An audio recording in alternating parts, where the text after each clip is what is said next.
Let me try this again. Welcome to Session 12 of the DePaul University Online Certificate Program for the CFP study course, and this is the final class that we'll be having together. Tonight's agenda is I want to see if there's any questions on quizzes. I do have some questions people have asked from the material for the last session, and there was something I wanted to add. Regarding the midterm, I just want to remind you that I have or will be adjusting your scores. Everyone's getting 2 free questions. So whatever your score was, just you can add 2 questions to it. I want to also remind you the extra credit is due no later than next Monday, and I will be grading the extra credit and then emailing you the information individually so that you'll get it along with the answers and the keystrokes for the problems. The final exam will be a 3-hour timed 1-session exam, so once you start it, you do have to complete it. It'll be 60 questions, and I'm going to have a complete review after the material tonight. Once we, it'll have 60 questions. 10 questions will be based upon a case study, but the material is all from this course. And that'll be available for 45 days starting Wednesday. If there's any issues that you have with the final in terms of your time constraints or time frame, please contact Dorothy. The other issue is registration is open right now. You can, even if you're not ready to register, if you are going to be signing up, please, one way or the other, let Dorothy know if you're going to be in the program or not, so she knows how to plan with instructors for the next course. And there is extra content that you can check under content section for tonight and in case you need it. So the questions I have already regarding the slides from last time, slides numbers 76 and 77 from the unit on health insurance and disability income, dealt with residual and partial disability benefits. So I want to make sure everybody understands that. Welcome, Kay. Partial disability benefits have been where you are unable to work full-time, so you're going to have a loss of income of at least 20% of your income, or at least 1 day on an average 5-day week. And what it says is you can't work full-time, but maybe you can work 2 days a week. Maybe you had a heart attack, or maybe not that, maybe a broken leg, and you have not necessarily gone through your entire elimination period where you qualify for full benefits, but they will pay a partial benefit prior to a full disability. A residual benefit says you've been fully disabled and you've been paid your full disability benefit after your elimination period for, I don't care, 3 months, 6 months, a year, 2 years, whatever it is. And now you can go back to work, but you can't go back full-time. Maybe you can go back the first 3 months, 2 days a week, and then 3 days a week, and so forth. They will pay you a proportionate share of your disability benefits so that they're encouraging you to go back to work. So partial is prior to having a full disability. Residual is after you've been fully disabled. Now, those are slides 76 and 77 from session 9. Actually session 11, which was unit 9. Does that clarify it? Let me know, please. Well, I don't see any other questions, so I'm assuming it does. Now, in addition, slides 107 and 108, the same unit, is requesting about Medicaid look back. Medicaid is public aid that's a co-administered program between the state and the federal government. So each state has its own rules and regulations. Illinois is different than, say, Indiana or Pennsylvania.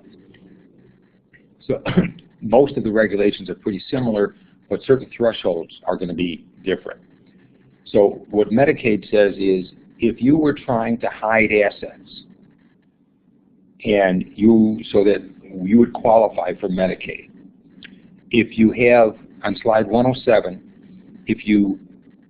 the state and or the federal government will look back for a period of 36 months, and they'll check your tax returns, they will check your bank accounts, they'll check all kinds of things to see whether or not you have been trying to hide assets. If you put money into a trust, they're going to look back not 36 months, but 60 months. The reason for that is they want to make sure that if you're really indigent, you are, and you're not just passing assets to a loved one, a child, or somebody else, so you qualify for the program.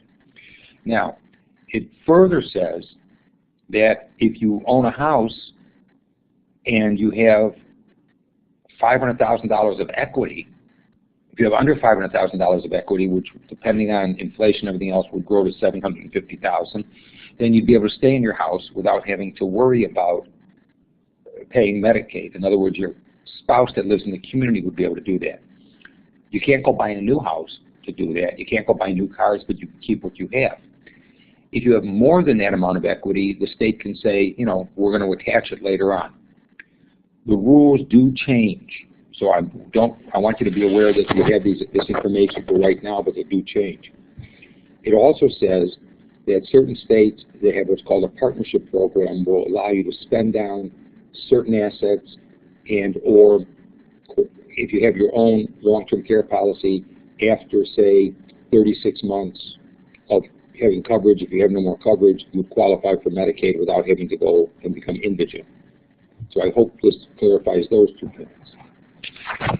The other point that I wanted to bring up had to do with the $359.5 penalty for an IRA. And I believe it works the same way for an annuity. If you are under the age of 59.5 and you have an IRA and you want to take money out of it, there's a penalty of 10%, which we discussed last time. If you have money in an IRA, or in a non-IRA annuity, and you're under 59.5, there's still that same 10% penalty, and I explained how that works. The way around having to pay the penalty, but not around having to pay the normal taxes, would be to utilize something called Section 72T or 72Q. These are Internal Revenue Code sections that say if you take periodic equal installments for a minimum of 5 years or to age 59.5 or over your lifetime, you can waive the penalty. But the problem with that is most people that need an early distribution from a retirement plan or from an annuity need all the money. It's not like they can take it as a payment plan. Now, you'll probably pick that information up on the 72T and Q either in the retirement planning or the taxation class. I just wanted to make sure I mentioned it. So before we move into tonight's material, any questions on the material, not for the review session, or any questions on any of the quiz questions?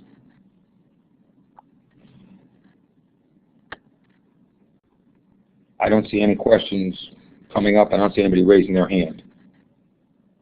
Okay, so I'm going to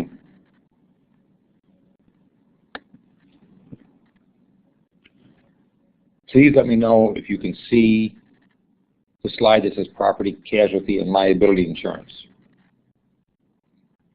Perfect. Okay. Yes. Wonderful. Then we do have all the technological issues solved for tonight. And I do appreciate your understanding. And I did go to the university on Thursday. We recorded the entire session, so if anybody needs to re-listen to it, it's there.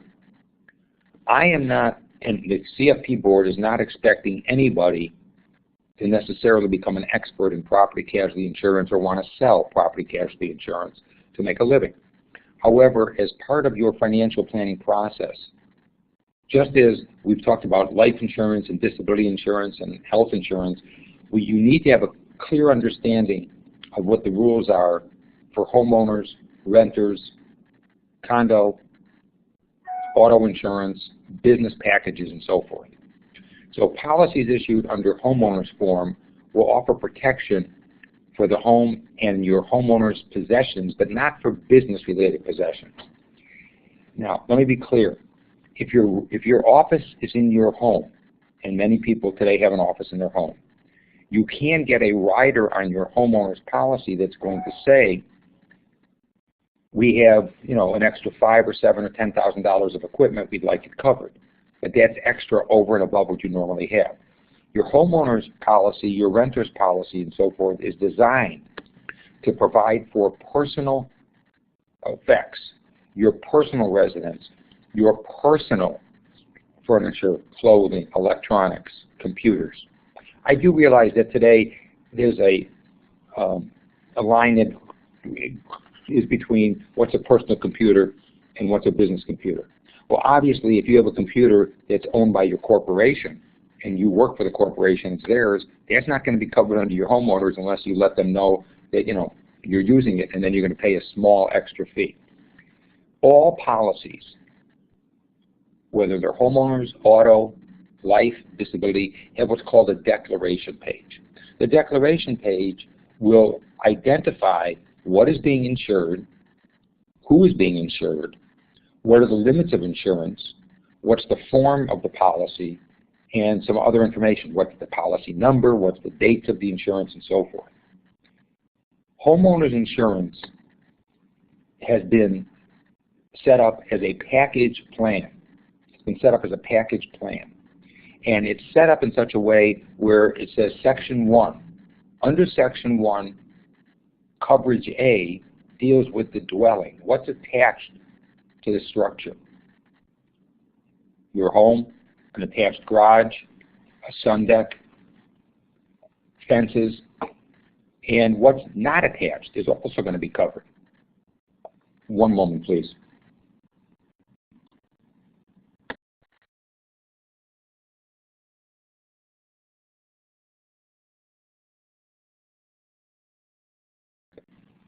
I didn't want to sneeze in your ear. Sorry about that. So, what's attached? And it says what's attached is the dwelling and anything that's attached. The land is not going to be stolen, is not going to be ruined, is not going to be burned, but it can be damaged because of toxic waste or nuclear hazards. But for the most part, the land's not going to be destroyed. So it says here, if the market value of the home is $600,000, the land is worth $150,000. Do we need to insure the land? And the answer is no. The land isn't going to be destroyed. So what we need to insure is going to be the home for $450,000. Under Section 1, other structures would also be covered, sometimes referred to as appurtenant structures. They're detached. There's a clear space between the primary physical building and the next structure. It could be a detached garage. It could be a patio, a gazebo, a swimming pool house, an in-law apartment. All of these are called, under Section B, other structures or appurtenant structures. Under Section 1, we have what's called C, Schedule C, personal property.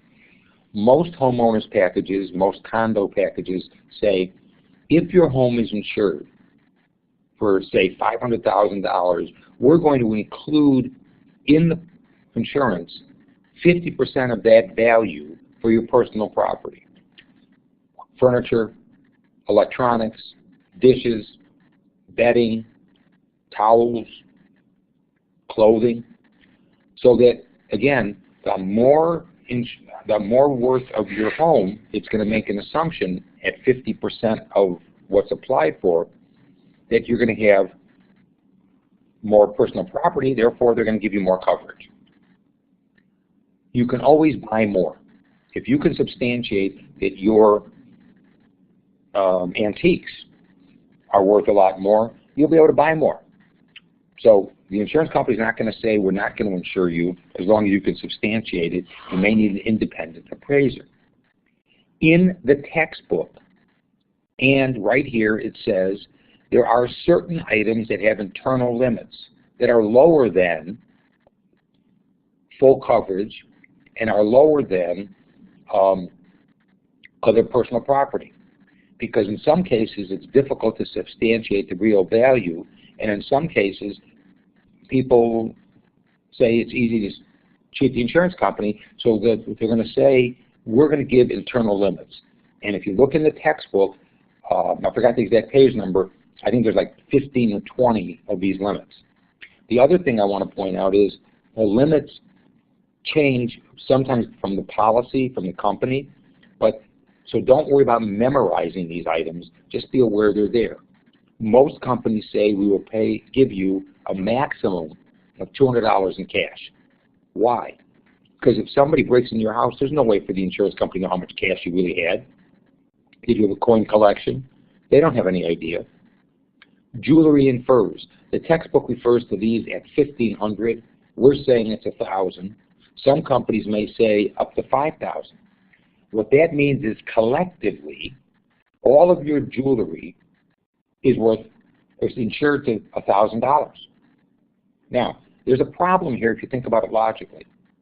The average engagement ring that most people are purchasing today is somewhere around $4,000 to $6,000. Now that includes people that are getting $10,000, $20,000, $30,000 rings and people that are getting $300 rings. But the average is somewhere between $4,000 and $6,000. So if you have a engagement ring and that's the only piece of jewelry you own, and it's only insured to $1,000, you have a problem. If you have a fur, and I don't want to get into the political thing about the pets, but if you have a fur, is it worth more than $1,000? Watercraft.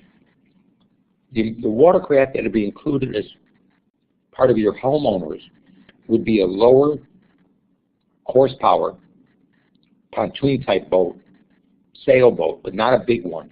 So that would be included, up to $1,000. Silverware, artwork, coin collections, all would have internal limits. Now, how do you avoid the internal limits? You get an independent appraisal from a certified appraiser for artwork, jewelry, furs, coin collections, whatever.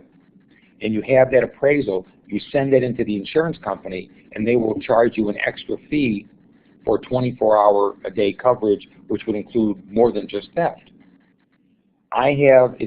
Theoretically, if I have a named artist hanging on my wall that costs me thousands of dollars, I'm going to probably want that insured. If I have a piece of sculpture, I may want that insured. My wife's jewelry, I want that insured. So you pay extra for that, but then you get more coverage by getting it. And what you have to be aware of is pay attention to these internal limits because they do ask test questions on them. And then, and they're also going to want to find out what insurance policy covers what item. And we'll be discussing that in a little while. What's excluded? One of the things I've said over and over and over again in this course is you have to pay attention to not what's also included in your insurance, but what's being excluded. Under your health insurance, it might say you're allowed 12, 15, or 20 trips to a chiropractor. It might say for mental health you can have one visit per week, up to a maximum of 50. It might say that you need a separate medical practitioner to administer any kind of anesthesia during surgery, which would also include oral surgery. Here it's saying exclusions. Animals, birds, and fish. Why?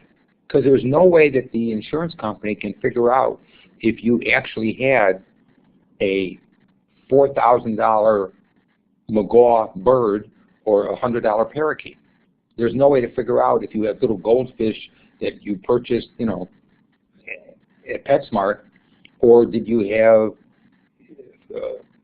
very rare ocean saltfish in your $7,000 aquarium. There's no way to know whether you have a dog or a cat or what you really had, so they're just saying they're not covered. Motorized vehicles to maintain your home grounds are covered, which will be a riding lawnmower, but maybe an ATV, all-terrain vehicle, or maybe a larger boat, that should be covered under its own policy. Airplanes would be covered under their own policy. property of roomers and boarders, very important. If you rent out your room to a college student or you rent out your room to someone else, their personal property is not covered under your homeowner's policy. Now, your property might be, and if you're going to be renting it out or you have clients that do that, I would strongly suggest you tell them to contact their own insurance companies so that they're aware of what's covered, because they may need to get additional coverage. So the property of the roomers and boarders, the property of renters of others, and that would also mean probably if you had a live-in nanny or something, you'd have to make sure that that's properly scheduled. Schedule D, very misunderstood, very important kind of coverage. It's called loss of use. If you live in a home, a condo, and there's a hurricane like what happened with Katrina in New Orleans, and you had to move, or you have to move out of your house because of a fire, or as I had to move out of my condo because of water damage when a pipe burst, I'm still responsible for my property taxes. I'm still responsible for my mortgage. So the insurance companies have said in their package homeowners policy, we have a schedule called loss of use, which says we will give you the extra money so you can live somewhere else. Now, usually there's a maximum and it's reasonable. So if I'm currently paying, as it says here, $3,000 a month to live between my real estate taxes, my mortgage, maybe my homeowner's insurance and so forth, and I have to move out, they're going to pay something reasonable for me to live in a hotel or to rent an apartment. On the other hand, it says normal living standards. They're not going to let me move to the Ritz-Carlton if the Holiday Inn will suffice, unless, of course, I was living in a Ritz-Carlton type condominium. And usually it has a dollar limit, a time limit, and reasonable. When I moved out of my condo, there was an issue where the insurance company said, this should have been repaired already. You know, we're only going to give you another 30 days until we got some certification that said there were reasons beyond my control that it couldn't get repaired, like they had to fix the rest of the building first. Item D, personal liability. All homeowners, all condo, all renters have liability. So if somebody falls on your property or if you damage somebody's property, and it would even include if you damage somebody's property away from your premises, usually, that you have coverage. And most plans will offer $50,000 to $100,000 and you can buy more. These are all independent schedules, and I have a grid for you to look at in a little while. Under Section 2, what's excluded? Very important that you pay attention to what's excluded on the policy so you make sure you have the right amount of insurance. Items for business and professional liability. So if you're a doctor, a CFP, a CPA, and somebody sues you because you did something wrong, that's a professional liability issue. That's going to be excluded. Vehicles to maintain the property to be covered, but your personal auto, your all-terrain vehicle, that's not going to be covered. Your aircraft won't be covered. A watercraft larger than 26, or unless it's under 26 feet and it's under 50 horsepower, that won't be covered. Items that should have been covered under workman's compensation.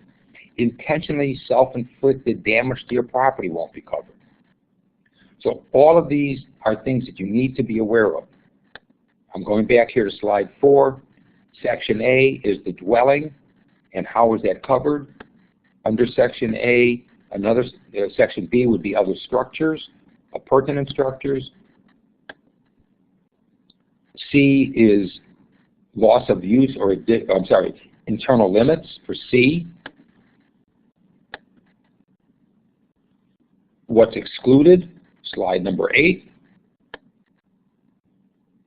Additional living expenses, coverage D, and other exclusions. Now, you need to be aware of the terminology. And again, before we're done, I'm going to give you a grid that you can look at, and you can also print it out under additional information. This is in the textbook. It says what is considered basic coverage for your homeowner's policy. What is considered basic coverage? Well, fire, lightning, fire, explosion, and lightning. So that's basic. Those are perils that are covered. Windstorm or hail, smoke, riot or civil commotion, vandalism, a sinkhole or earth movement, volcanic eruption, sprinkler linkage, if you have a sprinkler inside. Now, we used to say in the textbook that there were 10 items. I believe here it still has 10, but in some cases, some of these might be listed separately in a different book.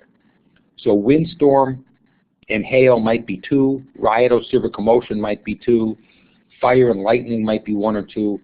Don't get hung up on the 10 basics if you're looking at something that shows 12 or 13. They're probably the same, they've just identified them differently. Let's quickly go through these, because some of them people have questioned in the past. A peril of fire is pretty easy. An explosion could be the cause of the fire, or the fire could have caused the explosion. Lightning, obviously coming from the sky, can cause a fire and or other damage. Windstorm or hail. Windstorm, those would be your tornadoes, your hurricanes. Hail is pretty self-explanatory, and people have been known to have lots of damage when those hail pellets come down the size of golf balls, or baseballs. Smoke damage is pretty easy. Riot and civil commotion doesn't happen very often, thank God, but it is covered. Vandalism. Earth movement. Here they're talking of sinkholes specifically. They're not talking here of necessarily mudslides. They're not talking here of earthquakes, but they're talking of a sinkhole. And it says some policies require this by endorsement. Some policies will require this differently. But it's not to replace or fill the sinkhole, because that could be hundreds and hundreds of feet. It's the damage caused if your house fell into a sinkhole. Volcanic eruptions. Now, I'm probably dating myself, but once in my lifetime, in the continental United States, there was a situation where there was a volcanic eruption. Mount St. Helens in the state of Washington, I think it was 1981 or 80. Once. That's covered under the basic items. However, earthquakes are not. Sprinkler linkage is covered because of why?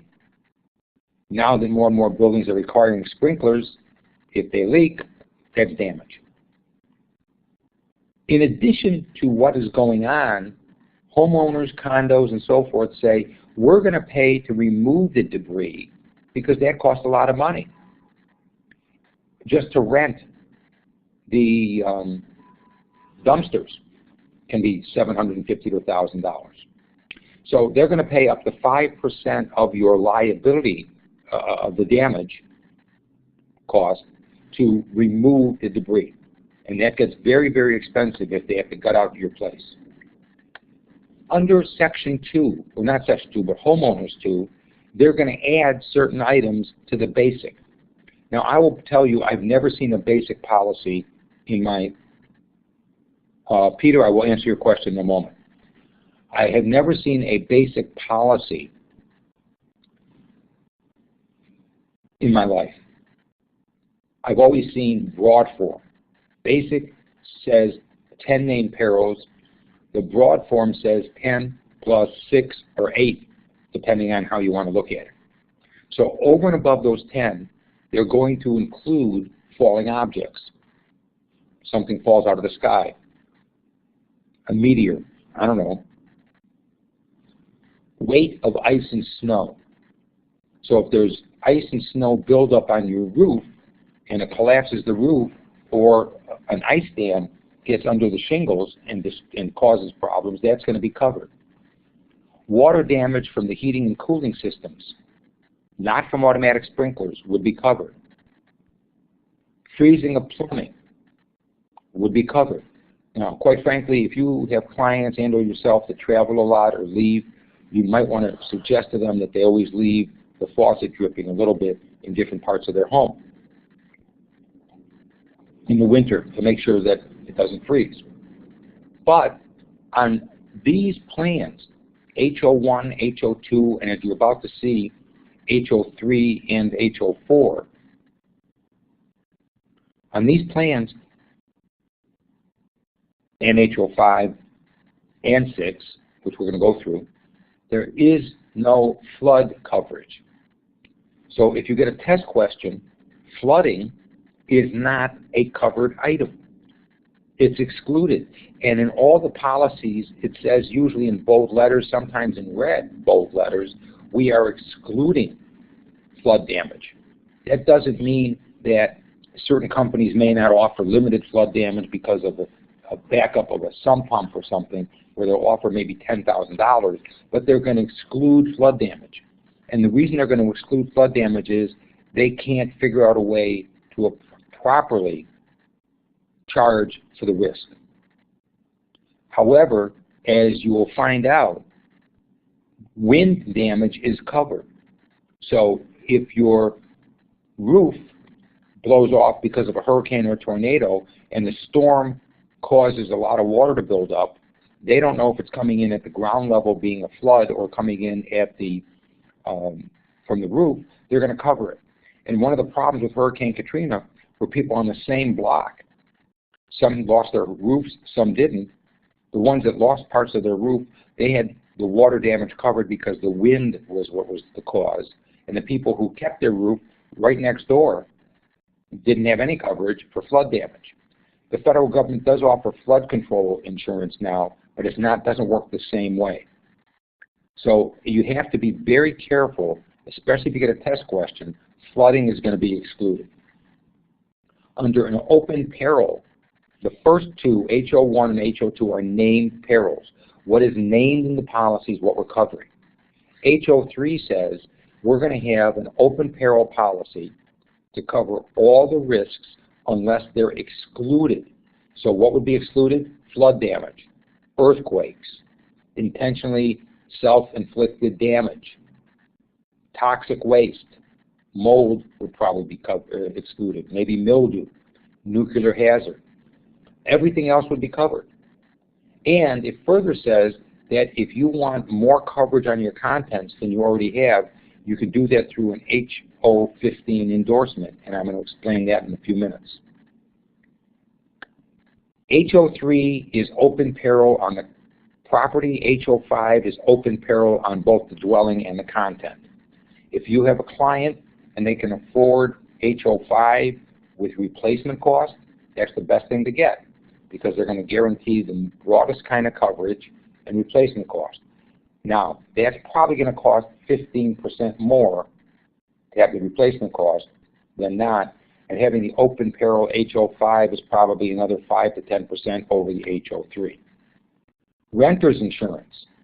Renter's insurance covers your property if you're renting. It's not going to cover the dwelling or anything else. You don't own it, so you have no liability if it's damaged. That's an HO4. You will have a personal use liability, and you'll have limited loss of use. HO6 is for condo insurance. Now, some of you may not be aware of the fact, but on a condo, you don't own the building. The condo association owns the building. So it's the condo association that has to repair the building. You own everything inside your four walls. So that's what you will be insured for on a condo policy.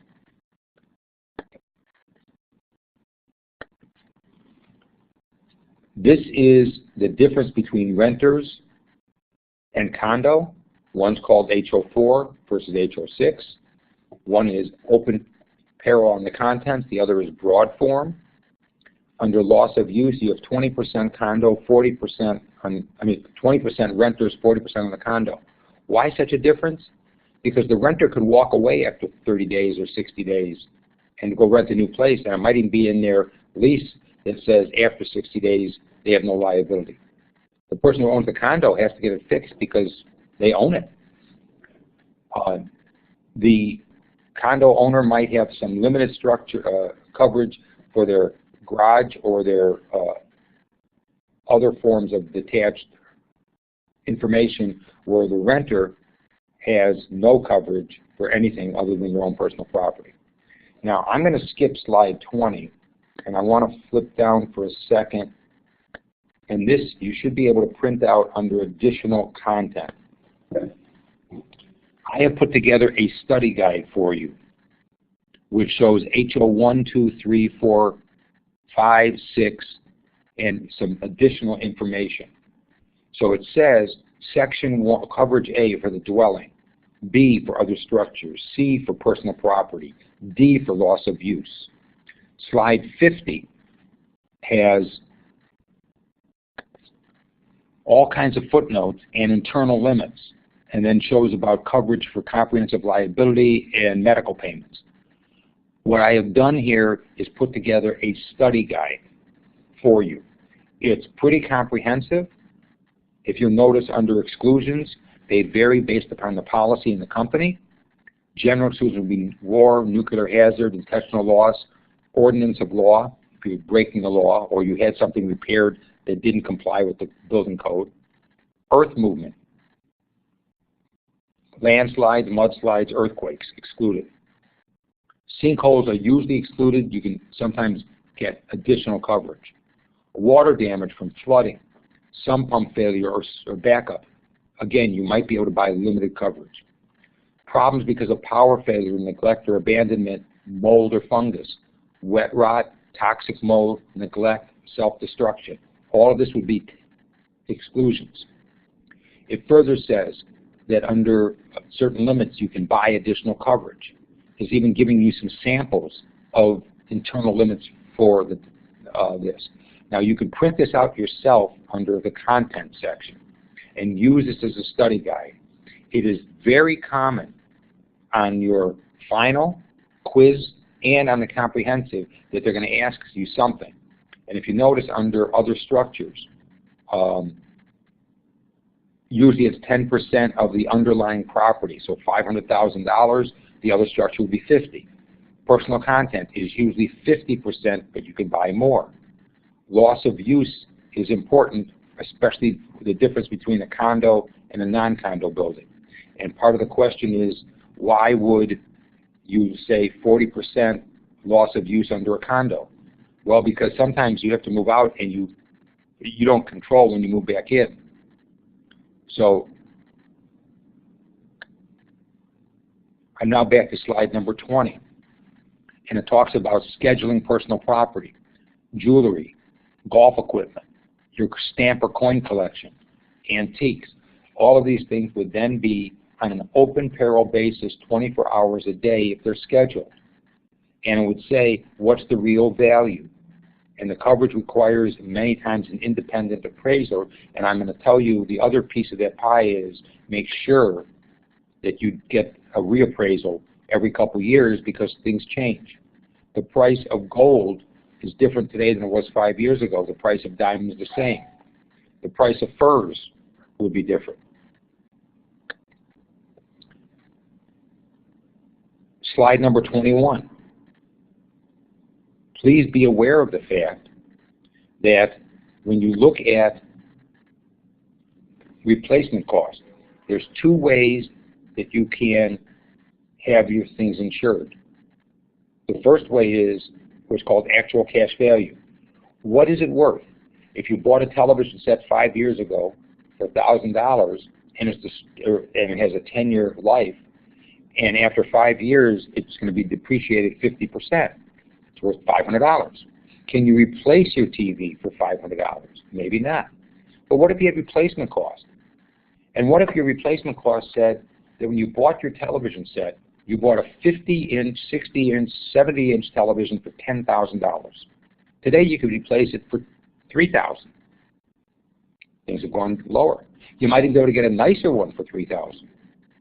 Well, maybe the one you bought for $10,000 under its depreciated value is worth $100. But if you had replacement cost, they would replace the TV with a newer unit. We moved out of our home. We had a 50-inch rear projection TV that at the time was a retail. When we bought it, it was $4,000. I ended up buying it a little cheaper because the cabinet was scratched. Okay. We kept that TV for 12 years. It was still working perfectly okay, but it was too big for our new home. it had been depreciated down to zero. It wasn't worth anything. In fact, I was going to have to pay somebody to move it out of my home because it was so heavy and so big. A landfill wouldn't take it without a fee. So there, if it had to be replaced, I would have had a zero benefit. If I had replacement costs as opposed to actual cash value, they would replace the television set. I'm going to go a little further, and I want to just finish something, and we'll take a break as soon as I finish a couple more slides. This will be on a quiz. This will be on your final. And to the best of my knowledge, this is always on the comprehensive. Now, the only time you're probably going to have to ever compute this is for an exam. Because the adjusters will compute it, the insurance companies will compute it, you're never going to have to do it. So what does it say? When the amount of coverage A, that's the property, you should have at least 80% of that coverage in order to be fully insured. On business property, it's 90%. On your homeowners, renters, or condo, it's 80%. So let's assume for a minute your home is worth $500,000, not counting the land. 80% of $500,000 is $400,000. So as long as you have at least $400,000 of coverage, you're going to have full coverage. Because let's assume for a minute that your policy runs from October to October and you were at 100% or in October. You were within the situation. Well, maybe the price of rebuilding your home changed and went higher. Or maybe you were at 80% when you purchased it because your insurance broker said you're okay. And then the price of the wallboard, the cement, the wiring just went up. So as long as you have 80% coverage for your homeowners, 90% for commercial property, you're within the full coverage tolerance. However, for a test question, they're going to be a little more picky-unish. It says actual cash value or replacement cost. Don't worry about the difference. Let's just do the formula. How much insurance do you have? If when you bought the property, you bought it for $500,000, not counting the price of the land, you had it insured for $400,000. Okay, the amount of insurance carried was $400,000. How much was required? At least $400,000. So you're okay, because it says 400 divided by 400 is going to be 1, so you're at 100%, times the loss. Let's say the loss is $50,000 minus the deductible. So you're not getting a haircut. But let's assume for a minute that your insurance carried is $300,000. The amount of insurance required is $400,000. So now you divide 300 by 400, and I don't have my calculator in front of me, but 300 by 400, give me a second, I'm going to pull up a calculator.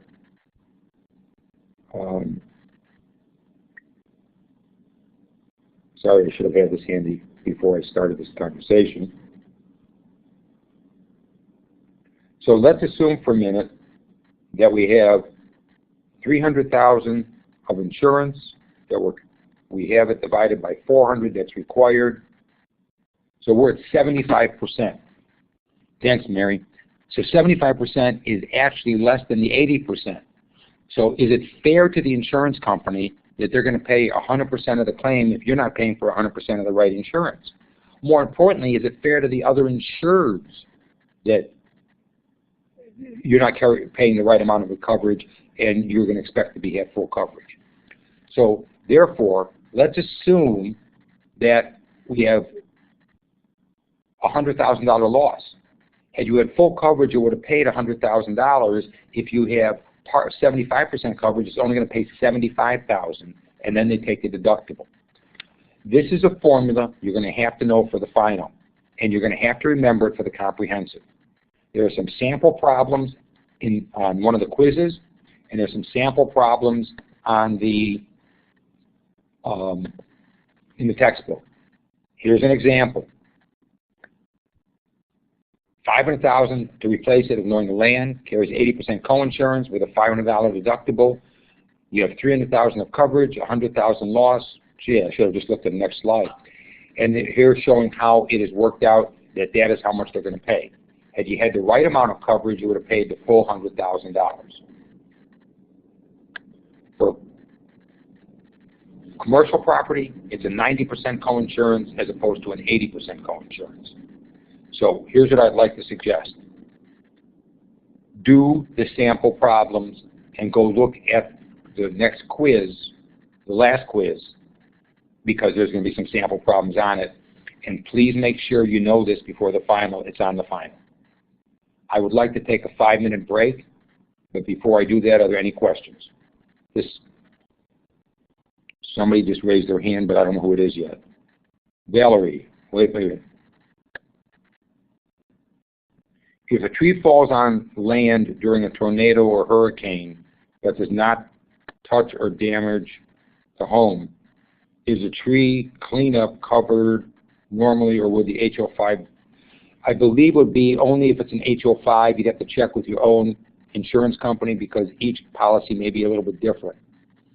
I do know that there was a tornado in the suburbs of Chicago several years ago, and I had met a guy who works for a tree company because he was supposed to be at my house to take down a tree, and he was about a week and a half late, and he told me about a tree that took over $16,000 to take it down, and the insurance company paid for it. But I would tell you, I'm deferring to your own property casualty agent. I can't give you a blanket answer. Any other questions? Okay, it is 16 minutes after the hour. Is a 5-minute break long enough, or you want longer? If you want a 5-minute break, give me a check mark. If you want a 10-minute break, give me an X. Okay, we'll reconvene at 22 minutes after the hour. Thank you.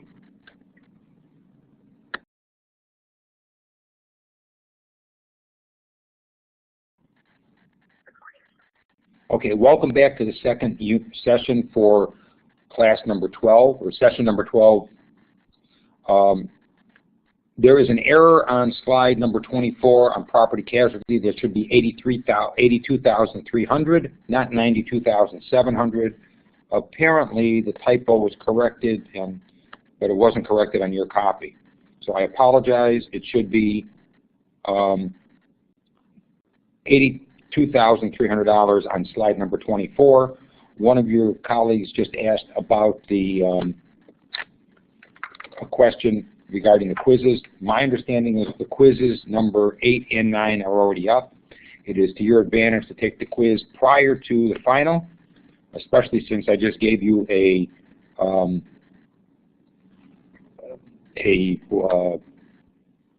problem that's going to be on the final that you may want to make sure you know how to do. So that's the second piece. The quizzes are up, and again, you have 45 days starting Wednesday, and if you are going to be doing the extra credit and you haven't completed it, just send me an email to let me know that you're going to get it done, because I want to make sure I get you the material on time, and I have a pretty busy schedule for the next week or 10 days. So let's go to talk about auto insurance. And with some luck, we'll be done with this section by 7 o'clock to 7:15. We'll take a couple-minute break, and then we'll do the review. Here's a question for you. If the state didn't require you to have auto insurance, would you have it? Well, I would.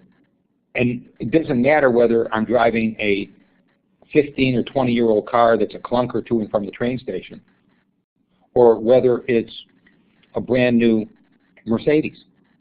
Because not only is the cost of the car something I'm concerned about, more importantly, it's the liability coverage if I get into an accident and someone gets hurt or killed, or I damage personal property. So most personal auto policies, and they may be referred to as a PAP, personal auto policy, just as you may get a test question that talks about a homeowner's policy as HO, as opposed to specifically what it might be. So the personal auto policy would be for your own cars, for a leased car, something that's owned by you and or your spouse, driven by you, spouse, people living in your home, your children.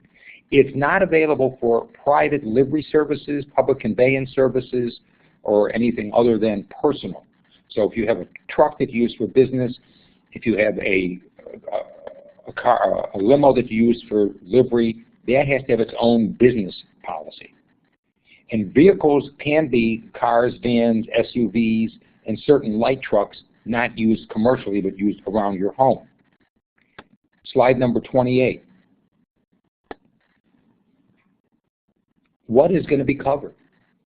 The autos listed on the declaration page, or the policy data page, whatever you want to call it. It says newly acquired autos listed within 14 days for physical damage. So if you buy a car and they don't verify you have insurance the day you own the car, you have 14 days to notify your insurance company. Now the truth is, I don't know if you're financing the car or leasing the car, I don't know of any dealer that's going to let you drive off the lot without verifying you have coverage. It says trailers, even farm trailers will be covered under your personal auto, and it says temporary substitute vehicles, which would even be rental cars if you're out of the city that you live in, leaving an airport. I'm not saying whether you should or should not get that coverage for a rental car. That's not my job here, because I'm always confused what I should get. My own insurance guy says you already have the coverage. A lot of the credit cards give you the coverage, but on the other hand, I've been told that if you rent the car, and it costs $3,000 to repair it, your own insurance company will pay for that minus your deductible. But I was also told that if you have a situation where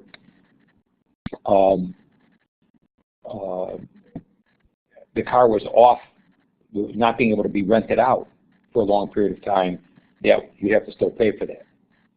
Who's covered under a personal auto? Yourself, your spouse, if you're living together. But it then says if for some reason you're getting divorced or you separate, you only have 90 days of coverage if one spouse moves out, unless the policy period ends sooner.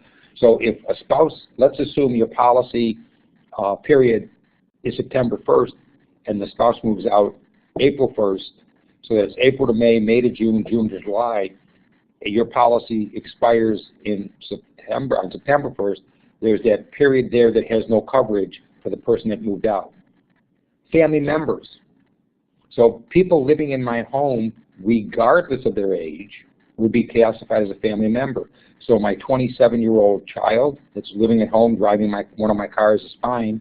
My 77-year-old father or father-in-law living in my home would be fine. Anyone driving the car with my permission would be covered, so that if somebody steals my car, liability might be covered for me or damage to the car, but if the person sued because they damaged somebody else, there's no coverage. So if my brother-in-law is driving my car with my permission, he's going to be given coverage just as though I have. Now that being said, be aware of something. A lot of people don't realize this. You give somebody permission to drive your automobile, and they get into an accident, even though they have coverage, that accident is charged against you. That accident is charged against your insurance. You gave them permission to drive it, they're covering it, it's going to be charged against you. So please be aware of that little factor, which is why a lot of people don't want others driving their car. I have a quick question. Go ahead. So if my car is stolen, what is covered? My understanding is if your car is stolen, damage to your car would be covered. Damage to your car would be covered. But damage caused by the car would probably be covered. But if, let's say, somebody is killed, it's not going to be your liability that's going to cover that. That's going to go against the person who killed them. Okay, thanks. Now, I would also verify that with your own property casualty person.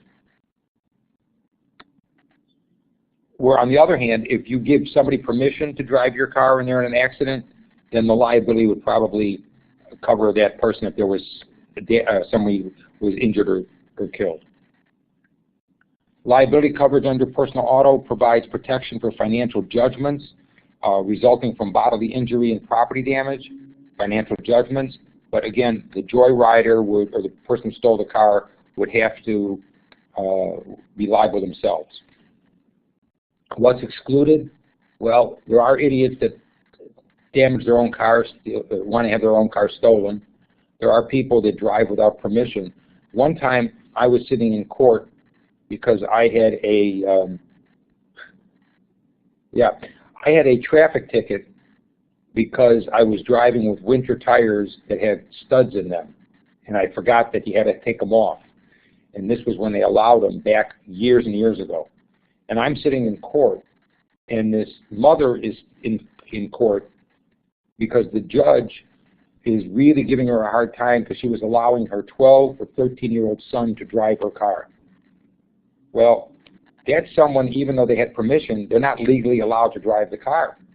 Well, luckily nobody was injured or hurt and the car wasn't damaged, but that does leave a question to how stupid the parent was. It also leaves the question is, does someone under the age, if the person had stolen the car, would they have coverage?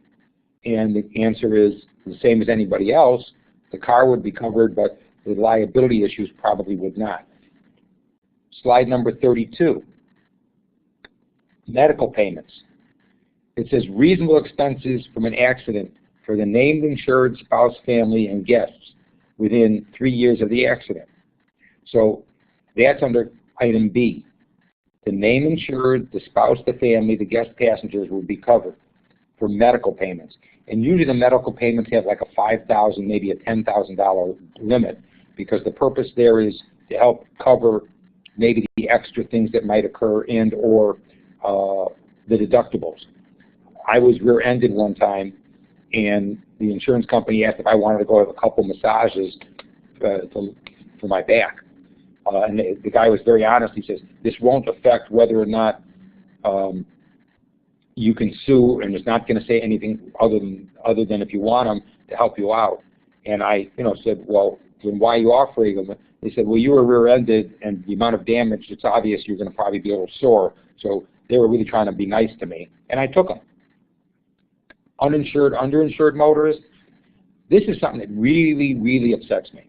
When I look at somebody's policy and I see that they have uninsured motorists and underinsured motorists to protect themselves, because that's who you're protecting with this benefit, is yourself, for less benefit than you're covering other people. They have the state minimum for uninsured and underinsured motorists to save a few dollars, and they're really protecting their own car and their own person. So uninsured motorist is for the idiots that don't have insurance, even though the law says you're supposed to. So that, be aware who you're insuring. Who's covered under uninsured motorist? The spouse, the family, guest passengers. Part D is damage to your own auto. There's usually the collision and the comprehensive. Sometimes you have a separate deductible for damage to your windshield. And I'm going quickly in here. I don't know if you have questions, do answer or ask them. It's all in the textbook, and many of you already know this because you have car insurance. You could call your own insurance broker and ask them some questions. So under Part D for personal auto, it's damage to your own auto, and sometimes you have a separate deductible for the comprehensive. Under other than collision, glass breakage, a missile of some kind hitting your car, which doesn't necessarily mean it has to be an intercontinental ballistic missile, something falling from a bridge or the sky, fire, theft. Notice here, flood and earthquake is covered under auto insurance, but not under your homeowners. So if there's a flash flood or you're in an earthquake or whatever, that would be covered under your auto. Remember, under your homeowners, your own bird or animal is excluded, but if a bird or an animal runs into you and damages the car or hurts you, you're going to be covered. I had a friend whose child was driving down a country highway, and a deer banged into the car, and the antler went right through the door and went through his leg. How's that one? Well, he had, and the medical coverage did cover him. Under auto insurance or homeowners insurance, you have to notify the insurance company. You have to help with the investigation. It does not mean put yourself in harm's way, but you have to cooperate and make sure that you make the vehicle available to them. Under a homeowner, the same thing. Under proof of loss, you have to make sure that you give them whatever information they need. You may have to go to court and represent yourself and answer questions. You may have to make sure that what happens with the claim. Both of these would be for auto or homeowners. What I want to get to, though, is whose policy covers what? Because this could be tested. So let me give you an example. The things that are in your automobile that don't make the car run better would not be covered under your auto policy. They should be covered under your renters, your condo, or your homeowners. What do I mean by that? In your car, it was damaged. It was stolen. You were in an accident. What works for the car? Everything that's built in. The tires, the glass, the steel, the electronics, the seats, the airbags. That's all part of the car. That's covered under your auto policy. What about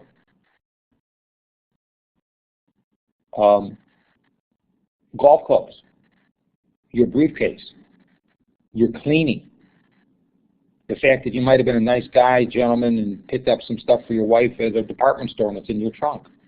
That's all personal property. That would be covered under your personal homeowner's policy, subject to a separate deductible. Separate deductible for your homeowners. It has nothing to do with the car. So even if you bought a gift or you have your golf clubs or whatever, that's all covered. Now, I want to see if I can get a page up here. I don't know if I can.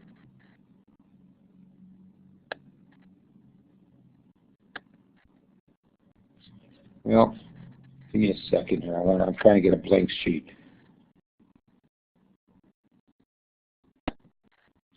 Okay. I want to make sure everybody understands how this works. If you have a policy that says 100,000 / 300,000 / 50,000, does everybody understand what that means? Because it might be tested. That means you have $100,000 of liability per person. You have 300,000, 100 liability per person. So if you have 3 people in your car and all of them have serious injuries, you have $300,000 of coverage for everybody, $100,000 per person. So liability per person is the $100,000. Liability for the accident or the event is a total of $300,000. Now, what does this mean? This means if you have 100, 300, and you have 4 people in your car, and each of them has serious injury, no one person is going to get more than $100,000 of coverage to a maximum of $300,000 for the entire event. If somebody hypothetically is really seriously injured, and let's say they lose a leg and have a broken back, maybe their claims themselves are $500,000. They won't be able to collect more than $100,000 per person, $300,000 for the entire event.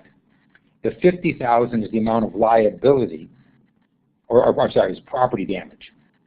So what you might want to be aware of is, in addition, a lot of people have 100, 300. You can also get 250, 500, and some companies will give you single limit to 500 or even higher, which means if you have 250 to 500, no one person can get more than 250,000 of coverage up to $500,000. If you're constantly driving with a lot of people, or you have an SUV, you may want to suggest you have more coverage than 100, 300. you may want to suggest to your clients and yourself you carry more than $50,000 of property damage. That's what this means here. So I just want to be aware that you all saw it. I hope that was something that could be seen.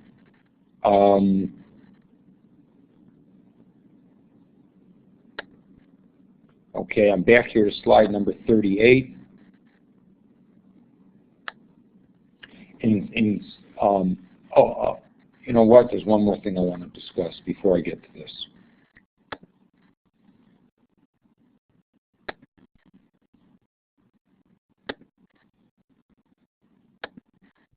I wanted to make a new page. Okay. Let's assume for a minute we have Jack. By the way, can you see what I'm putting up on the screen? Jill, Jack, Junior, Jill, Junior. It's not showing from what I can see. Oh, you can't see it. Okay, No. I'm sorry. Then I'm not going to keep trying to do this. If you have Jack and Jill and they're married, husband and wife, they have 3 cars. Let's say they have 4 cars. And they have 4 drivers. They have a son and a daughter. Everybody's over the age of 18. There's no problem. They each are the primary driver on each car. Let's assume for a minute that they have Jack Sr., Jill Sr., Jack Jr., Jill Jr., and 2 other children. One is 16 and one is 12. The 60-year-old has just gotten his permit and passed the test. That person should be covered and listed as a driver, even if there's not a full-time car for that person to be driving. Obviously, the 12-year-old shouldn't be insured at all. Let's go one step beyond that. We have a full-time nanny living in the house, and we have a 5th car that the nanny can drive. The nanny should be listed as a driver on the car. So maybe Jack Sr., Jill Sr., Jack Jr., Jill Jr. each are the full-time drivers on the 4 cars, and the nanny and the other son would be the part-time drivers on the other car. Grandpa lives with them full-time. He should be listed on the policy. Grandpa lives with them only over the summer for a month. He's a guest driver. Now, you have to be aware of how this works because it could be tested. Let's go one step beyond that. Jack Sr. and Jill Sr. each drive their own cars. They're listed as primary drivers. No problem. Jack Jr. goes to Northwestern University. The family lives in the city. He lives on campus. He has a car at campus. It's insured properly. Jill is 27 years old. She just moved out of mom and dad's home in the city, and she now has her own condo. She should have her own policy because she's no longer part of the family. Everybody following me, I hope? Let's assume for a minute Jack Jr. says, hey, sis, I need a big favor. You're driving that BMW, and I have a date for the spring formal for the fraternity up here at Northwestern. I'd really like to impress the bimbo I'm taking out for the weekend. Can I borrow your car? And you can have the car I'm driving. Jill, being a really nice sister, says sure. However, your responsibility is to bring it back with a full tank of gas and perfectly washed and vacuumed and waxed. Jack Jr. says, not a problem, thanks very much. Jill gets into a car accident over the weekend. Whose insurance covers the car Jill's driving that is Jack's car that mom and dad have insured under their homeowner's policy? Jill's coverage or mom and dad's coverage? Anybody? Her insurance. Mary, did you say her insurance? Ed, yes. Okay, that's correct. Why is her insurance the primary carrier? Because it's her car. Now, if her coverage, if the accident or the claim is larger than the amount of insurance she carries, then her coverage will be, after she runs out of her own benefits, mom and dad's coverage will then kick in. Conversely, Sorry, Go go ahead. ahead. What happens if the 12-year-old decides they want to go joyriding and one of the cars are not listed as a designated driver? My Is it guess covered is at all? my guess is there would be insurance, and mom and dad would have some big issues with the court. Yeah. But that's just a guess on my part. Now, on the other hand, if Jack Jr. was driving no, actually, Mary, I was wrong. Her insurance isn't the carrier. Mom and dad's insurance, I did this story backwards. I screwed up. Mom and dad's insurance, because she's driving Jack Jr.'s car, would be the proper coverage, because that's the primary insurance. If Jack was driving Jill's car and Jill's insurance, and Jack got into an accident, Jill's insurance would cover it. But doesn't her insurance cover her if she's driving another car? Yeah, but the primary coverage for the other car would be the car's insurance. Huh, okay. That's why you have to be very careful when you lend your car to other people. Because what people don't understand is their own insurance is at risk.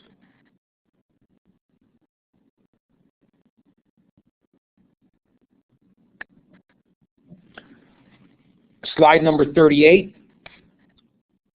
The insurance company has the right, whether it's a pair of earrings, your home, your condo, or your car, and it's in the policy how they are going to adjust and pay for things. They can pay for things based upon repairing or replacing them. So if the best way to do it is to replace it, they'll do that. If it's better to repair it, they'll do that. Once they've made that commitment, if the property is recovered, or if later on, my car was once stolen, and 2 years later the police called me and said, we found your car. Well, it belonged to the insurance company under the law of salvage. So they were entitled to recover any money they could by gutting the car out and getting to sell the parts. Pair or set. Let's assume there was a time when you only had one earring in each ear. If one was lost, the insurance company had the right to replace it or whatever. But if they replaced it and they only had to replace one earring, they made you whole. If in order to get you back to being whole, they had to put a whole set together, they technically owned the earring that they were giving you as an extra earring. What will also be tested is what's called umbrella liability policies. An umbrella liability policy means that over and above the underlying coverage for liability for your homeowners or your auto, let's say you have $100,000 of liability, not to other people, but to damages for property or other people. So it's either property and people. And that you have, the court says that that person that lost their leg and has a broken back and can't work anymore, it's $1 million claim. Well, your insurance only had $100,000 or $200,000 per person. You have a judgment now. An umbrella liability policy would pick up over and above that first $100,000 of claim and pay the balance, or up to that amount.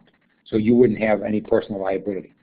I will tell you, liability and umbrella liability on the comprehensive exam is frequently tested, and an important thing to remember. You can also, there'll be a couple quiz questions on this. There may be a question on the final, and there's some more information on umbrella liability in the textbook. If you do have some questions on any of this material, after you think about it, send me an email and I will respond. Quite frankly, I will respond to everybody through the discussion board so everybody has the information. Under an umbrella liability, what's not covered? Well, if you do something illegal or you're acting to harm somebody, if you're damaging your own property or your own self, a business activity, a malpractice suit, if you're a doctor, officers and directors insurance, workman's compensation, these are all excluded under umbrella because they should be covered under different insurance policies. Business owners can have a business owner's umbrella policy also. business owner policy would cover rental property. I'm on slide 41. The contents, another liability. So be aware of the fact that business owners have package policies they can get. And they have liability policies. A personal floater, here it says, and this would be called inland marine insurance. It says, we're going to give you open peril 24 hours a day for unscheduled property. However, you may have to schedule it if you have more than what the internal limit calls for. Because if you want 24-hour open peril property, you want it scheduled. So the example here is you have a photographer and his camera equipment. Well, they're going to want coverage for all that camera equipment because he's always taking it. He may buy an endorsement under his homeowners, even though it's a business pursuit, and they'd let him have it as long as it's scheduled. Slide number 43 talks about a commercial or a business owner's umbrella. That will not cover you for malpractice or errors and omission. Malpractice protection will be for doctors, dentists, nurses, physical therapists, chiropractors, massage therapists, podiatrists, people that might injure somebody's person, body. Errors and omission coverage would be for financial planners, technically for attorneys, technically for CPAs, even though people use the terms interchangeably today. That would be for business pursuits for that liability. That is not where they're going to get coverage for an auto accident if they're at work. That's not where they're going to get coverage if somebody falls in their office. That should be a different kind of insurance. Slide 44. Repeats what I just said about medical professions for malpractice and errors and omission for errors and or financial issues. Slide 45 discusses the fact that if you're a director or an officer of a charity, of a condo association, of a corporation that's for profit, you should have the directors and officers insurance paid for by the association or the company. And if you are on a board and you don't have it, get off the board. Because if anybody sues you, then you're personally liable. Workman's compensation, slide number 46, provides for benefits for liability rather than fault. Most employers subject to workers' compensation laws. The employer bears the cost of it, and the employer takes all the risk.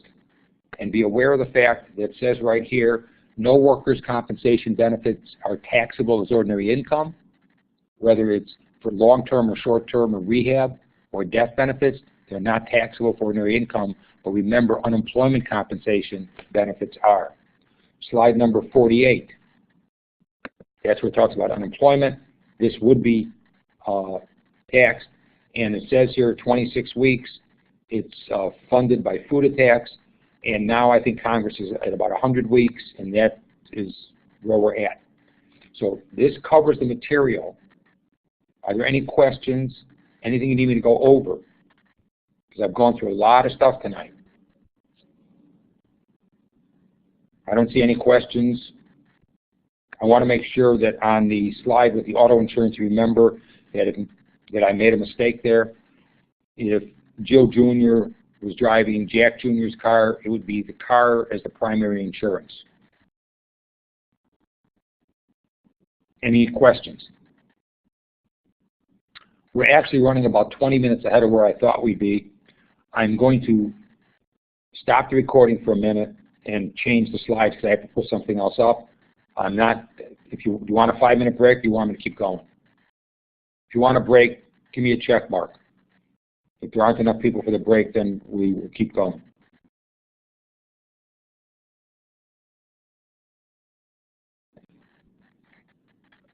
Welcome to the online CFP certificate program in the fundamentals class.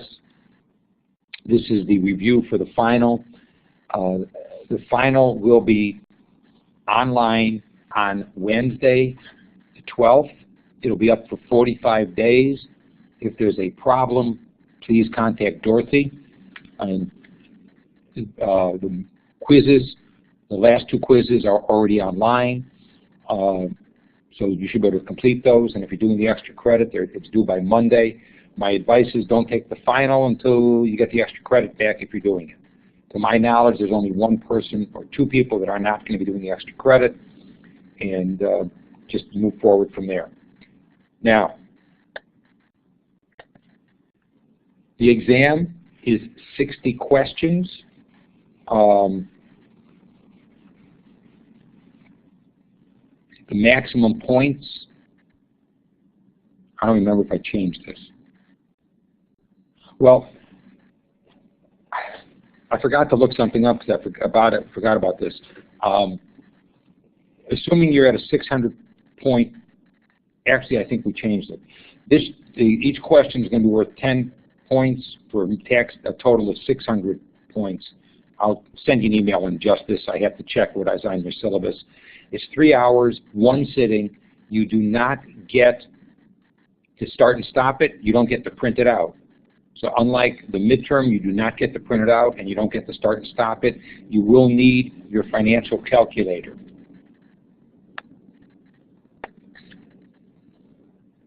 It is a comprehensive exam. Be aware of the fact that it's going to cover material from the first half of the semester as well as the second, but I'm going to let you know that it's scheduled right now that it's going to be approximately 70% from units 6, 7, 8, 9, and 10. 70% from units 6, 7, 8, 9, 10, 30% from units 1 through 5, and it says there's going to be 60 multiple choice questions. Some will have more than 1 correct answer, so you're going to have to figure that out, and there'll be more than 1 correct answer that will give you the options. There'll be some exception questions, so everything except is correct. And be very careful when you see a question that talks about always or never. That's usually not a good thing to answer for a test. There's always an exception when they have that. 75% is broken down this way. Week 6 is 2 questions. Week 7 and 8 together are 19 questions. Unit 9, don't call these units, not weeks. Unit 9 would be 12. Unit 10 would be 12. And then units 1 through 5 would be 15. The case study is a 4-page case study of information followed by 10 questions. This is the way the comprehensive exam is they have case studies followed by questions. Now, my suggestion is go look at the questions carefully, read them over, and then review the case study. Because if you do it that way, you're going to have an idea of what you should be looking for on the material. Otherwise, you're going to be looking at the material and you're going to have to try to write notes on all 4 pages, and you may not need all that information. The 10 questions that are listed are already in this grid of how many questions per week. They're just in a different part of the exam. You're responsible for knowing how to compute both health claim examples and the property casualty claim example. That's the stuff from week 9, or unit 9 and unit 10. It's tested on the final, it's on a quiz, and it's on the comprehensive.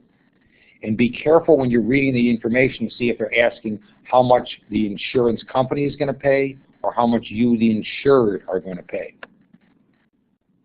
The comprehensive exam is going to ask questions on taxes and phase-ins and phase-outs. Taxes, phase-ins, and phase-outs. I've already told you what it's not going to cover. So this is not a retirement class. So it's not going to ask you necessarily what are the phase-ins or phase-outs for the Roth IRA or deductible IRA, but it might ask you questions about the health savings account, long-term care, taxation of life insurance, disability income insurance, taxation of annuities, modified endowments, the basis, last in, first out, first in, first out, college funding. I think there's 2 questions on college funding on the final and on custodial accounts. Please review all the questions that you've given on the quizzes, the midterm, all the slides and the notes you've taken. Expect this exam to be more challenging than the midterm It's designed that way. It's a closed note, closed book, 3-hour exam. You don't need to bring pencils, but that's if you're taking a paper pencil exam. I'm sorry, this is a computer exam. But you do need your calculator. Now, can you use your notes? Yeah, no one's going to stop you, but understand, if you have 60 questions for 3 hours, that's 180 minutes. That's about 3 minutes a question. So if you have all your notes and everything else, it's going to be hard for you to be able to look everything up and finish the exam on time. You're expected to understand concepts, not just terms. You're expected to be able to apply definitions and situations. As you go through the material for the classes, you're expected to be able to put things together. So one of the reasons people have a problem on the comprehensive is they try to compartmentalize each course as opposed to taking it all together. You're going to get questions to see if you can think as a financial planner, especially on ethical questions. And there are a couple on the final. Let's go back and review each week. Know the differences between homeowners, renters, condo, HO2, HO3, HO4, renters, HO5, all risk, open peril for both your content and your property, HO6 for condo insurance. I gave you a grid. It can be printed out. It's under the content section. Remember about the endorsements or riders that you can sometimes refer to as floaters for jewelry and furs. Pay attention to who's covered under what policy and who should be covered.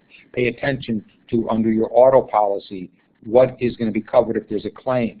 What would be under your auto, what would be under your home. What would be covered between who's the driver. Which car insurance is covered. Know which risks are covered. Know the limitations, and remember the 100, 300, 50,000. That means that if you have liability of 100,000 per person, 300,000 per occurrence, and the total accident is 500,000, and you only have 300,000 in coverage, you need some more insurance, or you're going to be paying for it for a long time. Remember to review umbrella liability, errors and omission of malpractice, board of directors, the tax issues on unemployment, workman's compensation.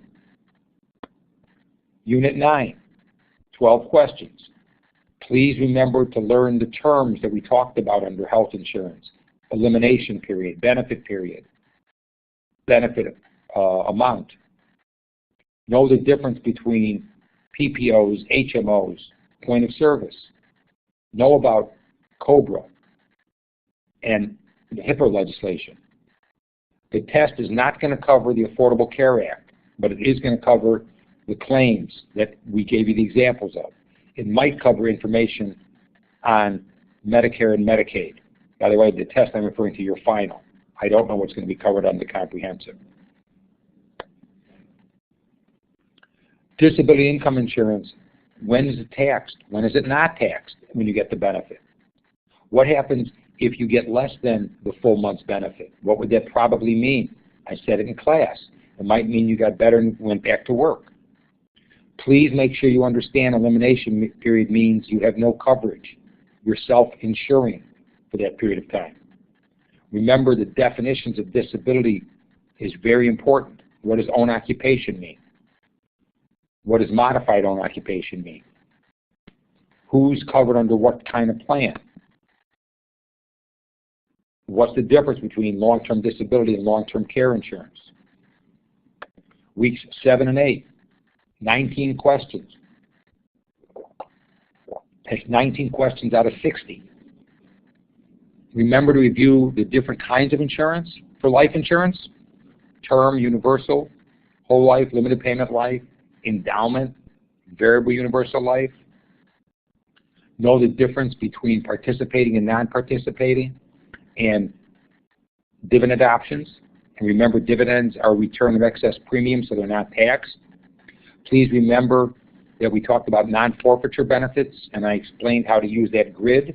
Be aware of it. Remember about the taxation on LIFO and FIFO and modified endowments. and the difference between taxation during your lifetime as well as at death. Please pay attention for weeks 7 and 8 about group insurance. Executive bonus section 162. Group plans to be section 79. Death benefit only plans, the buy-sell agreements. I said, and I'm going to tell you right now, there will not be any questions on the final on split dollar insurance or death benefit only, but there may be on the comprehensive. Remember to pay attention to the different kinds of annuities and the exclusion or inclusion allowance. When is it applicable? When do you use different annuities? Well, an immediate annuity is used for income now.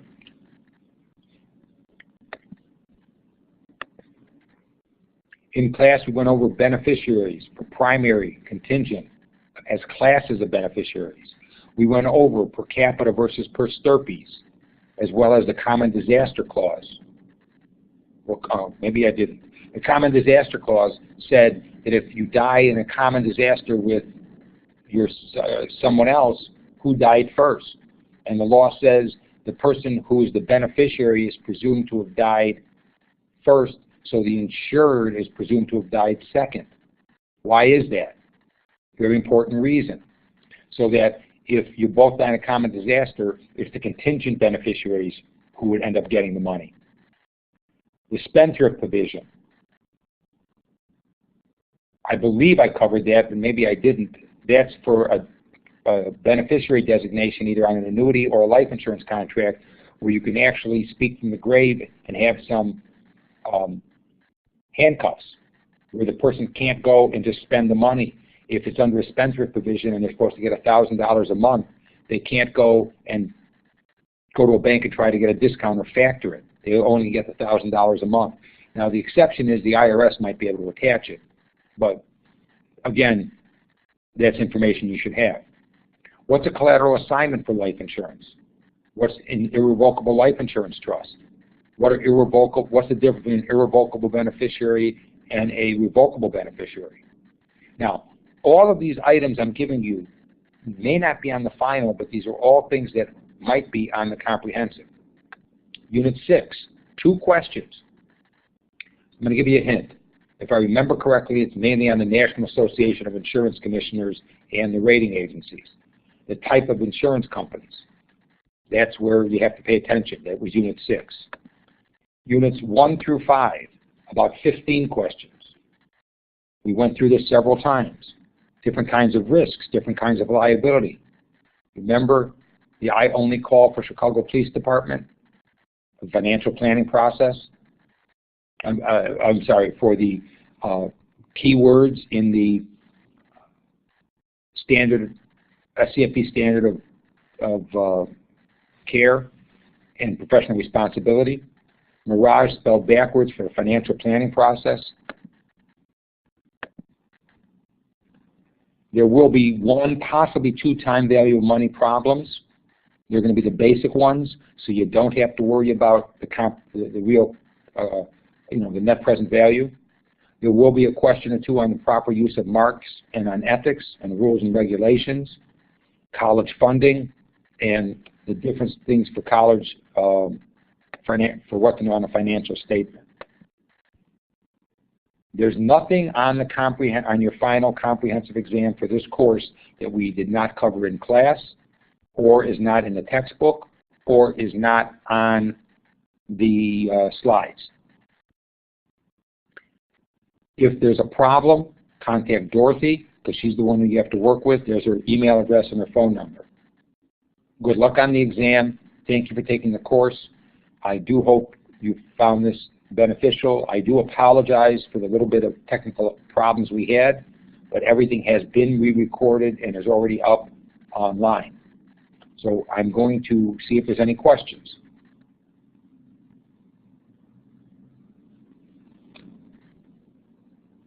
Anybody have any questions?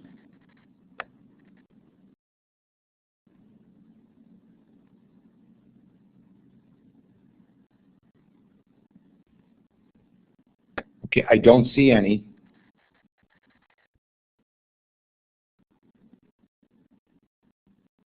So I'm going to stay in the classroom until I see everybody leave, or at least for 5 or 7 minutes. If anybody does want to get and asking questions, I will answer the question. Unless if you're saying, is this definitely going to be on the exam, I can't do that. But I will answer anybody's question, and I'll make sure I answer everyone. Thank you very much for taking the course. I do hope you benefited by it, and I hope to see you again in the program. And if you need to reach me, you all have my contact information. Best of luck on the final, and again, thank you very much.